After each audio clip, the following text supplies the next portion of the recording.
Энэхүү контент нь гэмт хэрэг, согтууруулах хундаа болон хууль, бус үйлдэлийг өдөөнд өрхөх зорилгогүй бөгөөд сонсогч та бүхэнд сэрэмжлүүлэх үүднээс хүргэж байна. Гэмт хэрэгт холбогдсон хүмүүсийн нэр, газар орны байршлыг өөрчлөн эсвэл тодорхой дурдлаггүй хүргэж байгаа учраас хэн нэгний хувийн нууц болон нэр хүндэд халдах сэтэл агуулаагүй болно. Аллах болон гэмт хэргийн тухай наривчлан дурдах учраас энэ төрлийн мэдээлэлд эмзэг эсвэл насанд хүрээгүй бол цааш сонсохгүй байхыг хүсье.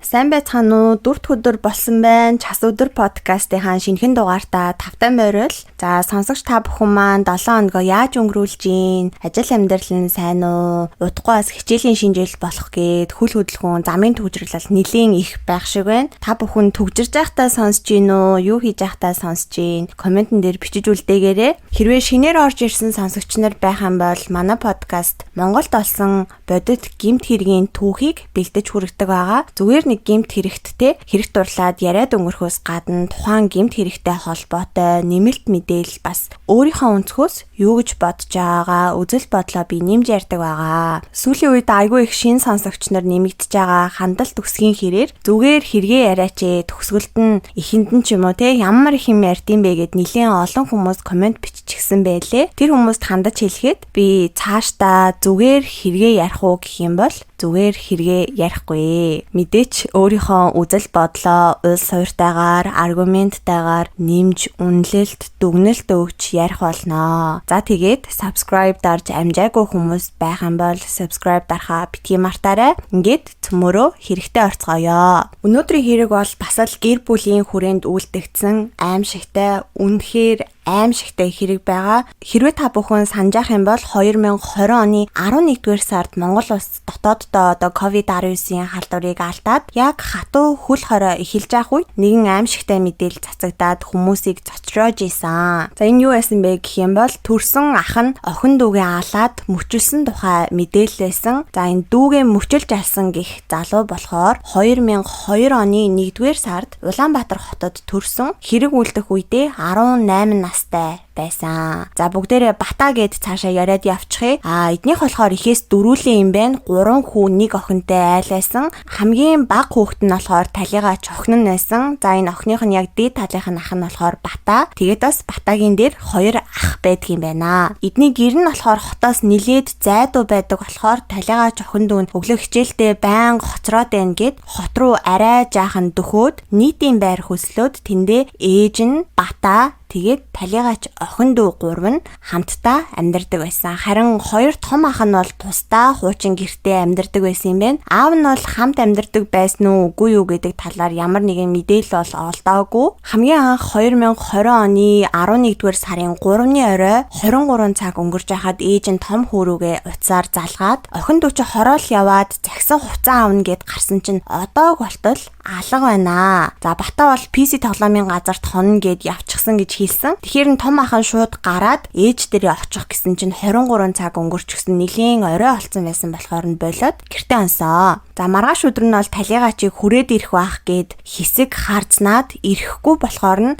11-р сарын 6-ны баасан гарагт том ах нь ээж тгээ өглөөнөөс эхлээд өчийн бүрийн болтол нэлээд хэд хоног Улаанбаатар хотоор гэрийнхэн ойр орчмоор сургууль соёлынхын тэрүүгээр за тэгээ тэр хувцас захиалсан дэлгүүрийнхэн тэнд 3-4-р хорооллоор вокзалаар гэд бүр байж болох бүхий л газраар ёстой нэг хөлийнхөө давхааг эргэтэл гэдэг шиг охин дүүгээ хайгаад олоогүй. За энэ үед бол бата ихэвчлэн PC тоглоомын газар хонлоо гэд гараад явчихад байсан. Том ах нь ээжтэйгээ хамт дүүгээ хайж байхдаа 11-р сарын 6-ны өдөр ээжиндээ хамт хонсон. Тэгсэн чинь тэдний гэрийн ханыг нь дагуулад байрлуулсан бор шаргал өнгийн хувцсны шкафны дээд талд нь нэг картонын хайрцаг байсан. Тэр цаасан хайрцагнаас цус шиг юм тусалж исэн гэж байгаа. Тэгэхээр нь том ах нь энд юу байгаа юм бэ? Доошо буулгаад харъя гэсэн чинь батагийн царай нэг сонирн болсноо. За наадах чинь нилээн хүнд юм байгаамаа. Хүний юм байгаа. Би дараа тэгж агаад буулгаад янзалчий гэд цусыг нь цэвэрлсэн юм байна. Том ахынх нь хэлснээр бол тухайн шүн тэднийхээс яг юу үнэртэй байгааг нь мэддэхгүй. Нэг л эвгүй үнэр үнэртэй байсан болохоор нь цон хонгоолгоод унтцгаасан юм байна. Та бүхэн бас энэ хэсэг дээр тэр гайхаж магадгүй гэрт нь хэвийн бус үнэртэйд шкафн дээр нь байгаа хайрцагнаас цус туслаад байхад яагаад сэжиглээгүй болоо гэд бодож иж магадгүй. Гэхдээ та өөрийгөө нэг оронд нь тавиад бодоод үзээрэй. Охин дүүн ганц охин нь алга болчихсон. Ямар ч сураг ажиг байхгүй хит хоноод үүрийн гээгэнээс үчийн бүрий болтол хотоор нэг хайж байгаа хүмүүс гэртээ шүн ирээд бушуухан шиг л одоо толгой тавиад жаахан жолтгоо амарч аваад өглөө дахиад гарч хайхаа бодно штэ тий. Тэрнээс гэртээ ирчээл гэр орноо цэвэрлээл шкафн дээр байгаа хайрцагтай ямыг янзлаад сууж ийн гэж бол үнэхээр байхгүй. Тийм ч болохоор Батагийн хэлсэн би дараа буулгаад янзлчихъя гэсэн үгэнд нь найдаад амарцгаас юм шиг харагдаж байна. За маргааш өглөө нь буюу 11-р сарын 7-ны өдрийн 11 цагийн орчимд нэг хүн таксинд явж халтур хийхээр гэрээсээ гарсан. За тэр хүн бол 7 буудлын автобусны буудлаас 50 гаруй насны эхнэр нөхөр хоёрыг суулгаад 21-р хорооллын нэг байранд хөргөж өгчхөөд хэсэг байжгаад нөгөө хүмүүсээ буцааж аваад 7 буудал руу явсан. За 7 буудал руу буцах замд таксинд сууж явж байсан эхнэр нөхөр хоёр болохоор бэлэн мөнгө байхгүй байна. ATM ороод мөнгө аваадахыгээд 6 буудлын автобусны буудлын хажуутлын ATM рүү эхнэр нь орсон. Ингээд таксины жолооч хүлээгээд машин дотроо сууж исэн чинь улаан күртэг өмссөн цагаан өнгийн шуудатай хоёр зүйл өргөсөн 20 нас арай хүрээгүй юм уу гэмээр залуу ирээд ахаа бэлх явах уу гэж асуусан. Тэгэхээр ах нь хүнтэй явж байна. Гэхдээ энэ хүмүүс одоо 7 буудал дээр буух юм аа. Чи дургуцгүй бол суучих гэсэн чинь нөгөө улаан күртэгтэй залуу зөвшөөрөөд тэгэхээр нь таксины жолооч машинаасаа буугаад багаашаа онгоолгоод авч явж исэн цагаан шуудатай зүйлийг нь өргөлцөж машинда тавиад цаашаа хөдөлсөн. За тэгээд 7 буудлын дэлгүүрүүдийн ойролцоо анх сууж явж исэн ах ихч хоёрыг буулгачаад нөгөө улаан күртэгтэй залуутай хамт бэлх рүү явсан. Нөгөө залуу жолоочод зам зааж өгч нилээн дээшигээ уул руу явуулаад гудамж энтерн дуусаад задгай одоо бараг уулан дээр овгоор довцогтой газар очиод ахаа энд бууя гэд шуудатай эзүүлээ аваад буугаад үлдсэн. За энэ улаан күртэгтэй залуу бол мэдээч бата мөн харин авч явж байгаа шуудатай зүйлийг нь та бүхэн надаар хэлүүлдэггүй ойлгож байгаа хаа. Батагийн ээж том ах хоёр нь бол хэд хоног хуваарай болон цагдаагийн байгууллагт охиноо алга болсон тухай бүртгүүлээд фейсбүүкээр пост энтер хүртэл тавиад хайж исэн ч ямар ч хил чимээ гаралгүй байсараагаад 11-р сарын 11-нд COVID-19-ийн хөл хорой тогтоогоод гадуур явж хайх боломжгүй өстой хүлээгээд суухаас өөр аргагүй болсон. Энэ хооронд бол ээжийнхэн сэтгэл санаа ямар байсныг үнэхээр үгээр илэрхийлэх боломжгүй тийм л хэцүү байсан байх гэж бодогдож байна. За тэгтэл 11 сарын 23-ны өдөр бэлгэд амьдардаг нэг эрэгтэй 21 цаг 30 минутын орчимд гэрээсээ гараад 0 ороод бие засчаад эргээд гэртээ орох гэжсэн чинь нохоо нь бүр учир зүггүй хуцаад исэн юм байна л та. Тэгээд нөгөө хүн чинь яагаад хуцаад байгаа юм бол гэж бодоод нохооныхоо хуцаж байгаа зүг рүү харсан чинь тэдний гэртээ ойрхон байдаг нэг тийм дутуу баригдчихсан балгасны баруун талд нь баахан нохоо цугларсан байж исэн. Тэгээд нөгөө хүн нохоонууд цугларсан байсан газарт очиод харахад дайшингийн одоо суур буюу хундаам хэсэг рүү цувуулаад дөшүүлээд тавьчихсан цагаан өнгийн хоёр ширхэг шуудатай зүйл байсан. Тэгээ нөгөө хүн наа талд нь байсан шуудатай зүйлийг татаад үзсэн чинь нилээн гайгүй хөнгөн байсан болохоор задлаад үзье юу юм бол гэж бодоод онгойлгосон чинь дотор талд нь дахиад нэг шуудаа байсан. Тэр дотор талынхын шуудааг дахиад онгойлгоод үзсэн чинь дөрвөн хэсэг ууттай зүйл гарч ирсэн. За энэ дөрвөн хэсэг зүйлийн эхний хоёр нь цагаан гялгар уутанд ороогоод битүү давхар скотчдсан хөлдөө махмаягийн зүйл байсан. Харин нөгөө хоёр нь шар өнгийн гялгар ууттай хүний эд зүйлс байсан юм байна. За эхний уутыг онгоолгоод үзсэн чинь эмэгтэй хүний хар өнгийн цүнх байсан. Харин нөгөө шар гялгар уутнаас нь цус болсон хувцснууд гарч ирсэн. Ингээд онгоолгоод үзэхэд муудсан юм шиг муухай үнэртэй дахаар нь нөгөө хүн шууд цагдаагийн 102 тоод дугаарлуу залгаад дуудлага өгсөн. Ингээд цагдаа нар ирээд нөхцөл байдлыг хараад нөгөө задлаагүй үлдчихсэн байсан нөгөө шуудатай зүйлийг задлж үзэхээр болоод дуудлага өгсөн хүний гэрээс хутга авчруулсан. За энэ шуудан дотроос дахиад 2 давхар шууданд хийсэн ногоон алаг өнгийн гялгар ууттай нилээн том хэмжээтэй хавтгай зүйлийг скотчоор дахиад битүү маш олон давхарлаад ороочихсан байсан. Тэгээ нөгөө авчруулсан хутгаараа олон давхар ороосон зүйлийг багаар одоо хутгаараа зүсээд задлаад үцхэд бүр үнэхээр муухай үнэртэй тэгээд дотроос нь хөлтөө мах шиг зүйл гарч ирсэн. Гэхдээ энэ мах шиг зүйл бол хувцастай байгааг цагдаа нар олж харсан байдаг. Ингээд хэргийн газрыг хамгаалтанд аваад нэмэлт хүч дуудсан байсан. За тэгээд түрүүн дурдсан шуудаан байсан эмэгтэй хүний цүнхнээс бол хичээлийн дэвтэр энэ төр гарч ирсэн. 11-р сарын 3-нд хичээлдээ явна гэж гараад сургаггүй алга болсон 16 настай 11-р сарын 5-наас эхлээд 90 сурвалжлагдаж байсан охины цогцос мөн гэдг нь илэрсэн. Нотлох баримтуудыг шалгаад үзэхэд тэр ихний шуудаан дотроос гарч ирсэн 2 хэсэг хөлдөө мах шиг зүйл болохоор тухайн талигаачийн 2 хөлн байсан. Харин нөгөө шуудаанд байсан хавтгай том хэмжээтэй зүйл бол ойлгомжтой талигаачийн их бие буюу одоо цээжин хэсэг нь байсан. Харин талигаачийн толгой болон 2 гар нь байгаагүй. 2 хөлийг нь хийгээд ороосон байсан скотчн дээрээс хурууны хээ илэрсэн. За энэ хурууны хээг нь аваад шалгаад үзэхэд Монгол улсын гарын мөрийн санд бүртгэлтэй хээ гарч ирдэг. За энэ гарын хээ нь хохирогчийн яг дээд талынх нь төрсөн ах болох Батагийн зүүн гарын эрхий долоовор ядам мөн баруун гарын эрхий хурууны мөр байдаг. Харин нөгөө их биеийг хийсэн байсан шуудаан дээрээс бас нэгэн хурууны хээ олдсон нь таксины жолоочийн хурууны хээ байсан. Аз олж тухайн таксинд Батаг анх суухад 2 хүн суулгачихсан явж ягаад долоон буудал дээр буулгасан болохоор таксины жолооч энэ хэрэгт холбогдлогүй гэдг нь батлагддаг. Бата болохоор өмнө нь 2017 оны 5 дугаар сарын 26-нд хулгайн хэрэгээр 2 жилийн ял авч исэн. Гэхдээ тухайн үедээ насанд хүрээгүй байсан учраас ял идлэх хугацааг нь хойшлуулчихсан байсан юм байна. Тийм болохоор Монгол улсын гарын хээний санд гар хурууны хэн аль хэдийн бүртгэлтэй болчихсон байсан учраас шууд Бата мөн болох нь илэрч байгаа байхгүй юу? Төрсөн эцгийнх нь өгсөн мэдүүлгээр Бата нь зан аашны хувьд үг дуу цөөтэй тэгтээ маш их шартай. Альва хүнтэй эвээр юусоо ярьж чаддаггүй. Жаахан төрөмгий дүү зантай. Бүх зүйлд өөрийнх нь зөв, бусдын буруу болгож хүмүүстэй харьцдаг. Хүнтэй найзалж чаддаггүй. Хүнтэй эвтэй байж чаддаггүй. Өөрийнхөө бодлыг байнга зөв гэж боддог учраас түүнийгээ бусдад тулах гээд байдаг зантай хүүхдтэй гамаа гэж аав нь хэлсэн байна лээ. Бата болон талигаач нар бол баг байхын хоорондоо таардаггүй байсан. Бата дүүгээ буруутгаад маргаалтаж хэрэлддэг. Хаяа бүр дүүгээ зодчихсон байж идэг. Тэгэхээр наав нь чи яагаад эмэгтэй хүүхдийг зодж байгаа юм бэ? Чи их хүнээс эмэгтэй хүнээс төрөөгүй юу гэд Батаг шийтгээд аав нь өөрөө Батад гар хурж исэн удаатай юм байна. За хэдийгээр хоорондоо харилцаа муутай байсан ч гэсэн ах нь дүүгийнхээ амь насыг хөнөөнө гэж төсөөлж байсангүй гэд аав нь мэдүүлэг өгсөн. Харин ээж нь бол мэдүүлэг өгсөн эсхийг нь би хэлж мэдэхгүй байна. Миний олсон шүүхийн шийдвэр дээр бол ямар нэгэн ээжийнх нь өгсөн мэдүүлэг бол байгаагүй.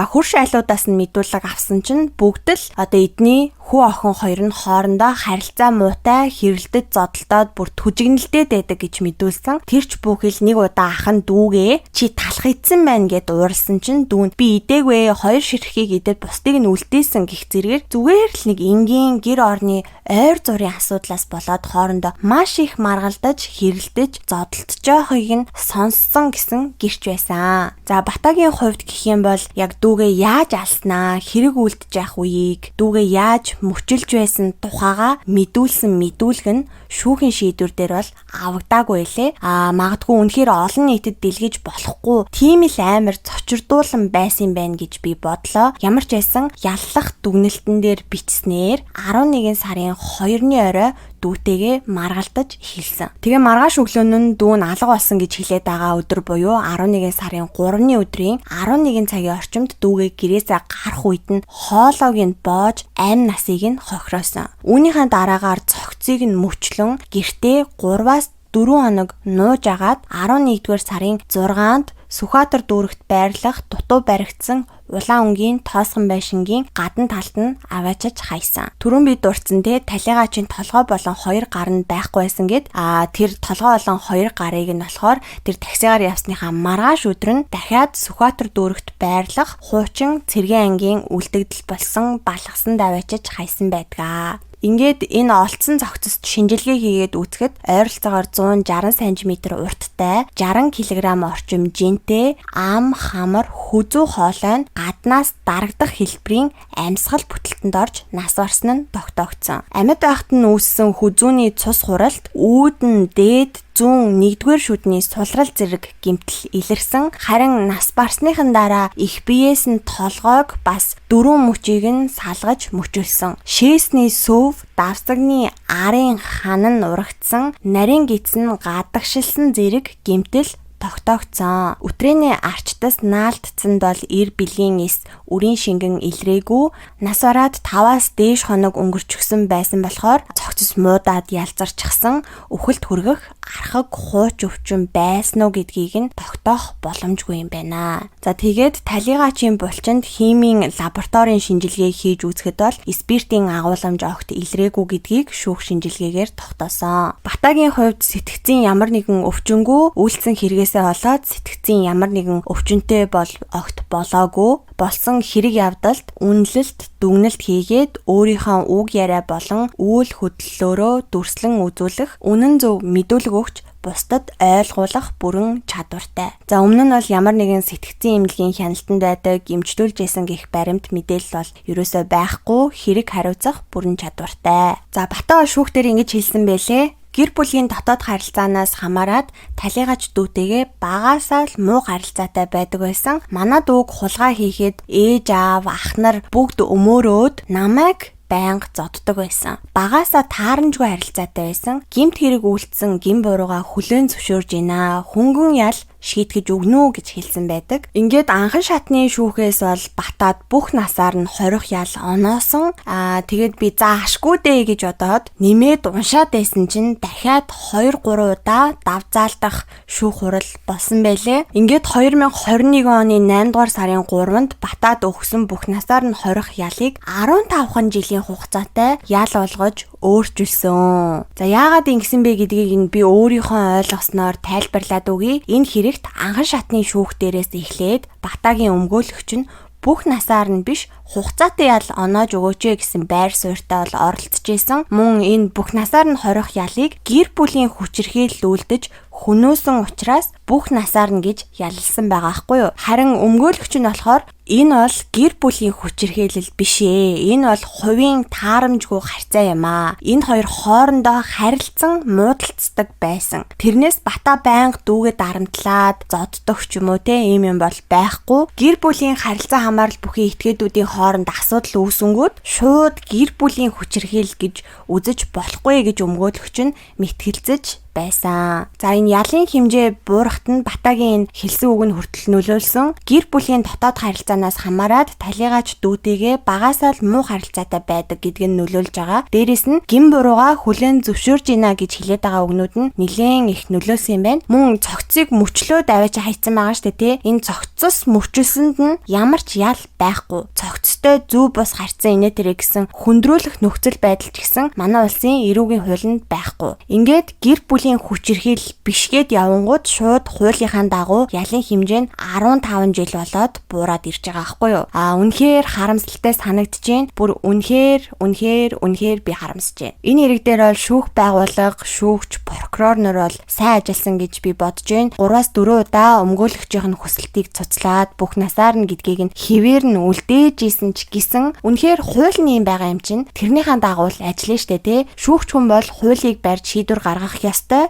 Тэгэхээр үнэхээр аргагүй болчихж байгаа байхгүй юу? Хуулийн цорхоо гэж одоо үүнийг л хэлэх бах та тий. Ер нь бол миний өнцгөөс гэх юм бол гэмт хэрэгч гэлтгүү Монголд болж байгаа асуудлуудыг харахад бид нарт бүр үнэхээр бүх салбарт реформ хэрэгтэй байна. Энэ улсад эзэн хэрэгтэй байна гэж би боддог. Яагаад би ингэж яриад байна вэ гэхээр энэ хохирогч охины хууль ёсны төлөөлөгчөөр нь ар гэрээс нь хүн ерөөсөө байгаагүй улсаас гаргаж өгсөн хин нэгэн хүн байсан. За тэр нь одоо ямар мэрэгжилтэй ямар хүн байдгийг нь би хэлж мэдэхгүй байна. Гэхдээ шүүхтэр хэлсэн үг нь бол надад үнэхээр зүрх зүсэм санагдсан. За тэр охины хууль ёсны төлөөлөгч болж томилогдож ирсэн хүн юу гэж хэлсэн бэ гэхээр би өөрийн албан ажлын хүрээнд уг хэрэгт нас барсан иргэний хууль ёсны төлөөлөгчөөр томилогдож ажиллаж байгаа учраас надад санал хүсэлт байхгүй. Талигачийн ар гэрийн талаар надад ямар нэгэн мэдээлэл байхгүй байна. Надад ямар нэгэн санал гомдол байхгүй гэж хэлсэн байсан. Бодоод үзтээ албан ажлын хүрээнд хууль ёсны төлөөлөгчөөр нь ажиллаж ийн гिचгээд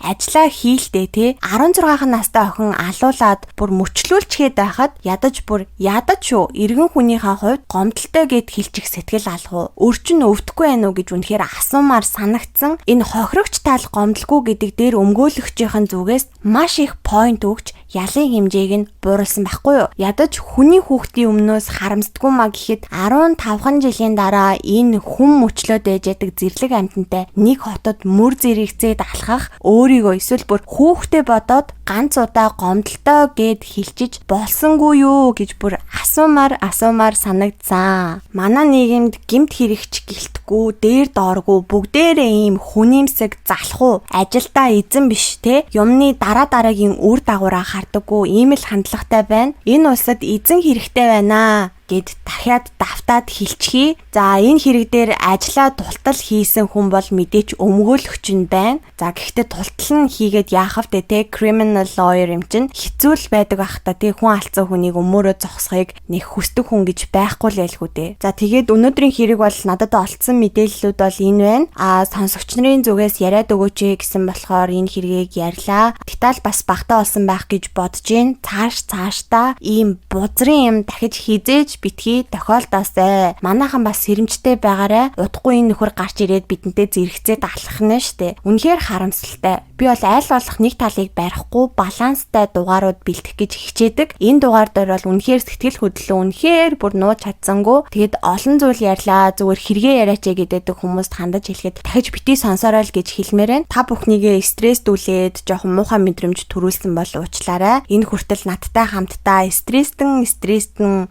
сонссон хүмүүс байх юм бол дуустал нь сонслоо гэд комент дээр бичиж үлдээгээрэй. Тэгээд дараагийн дугаараар уулзтлаа. Түр баяртай.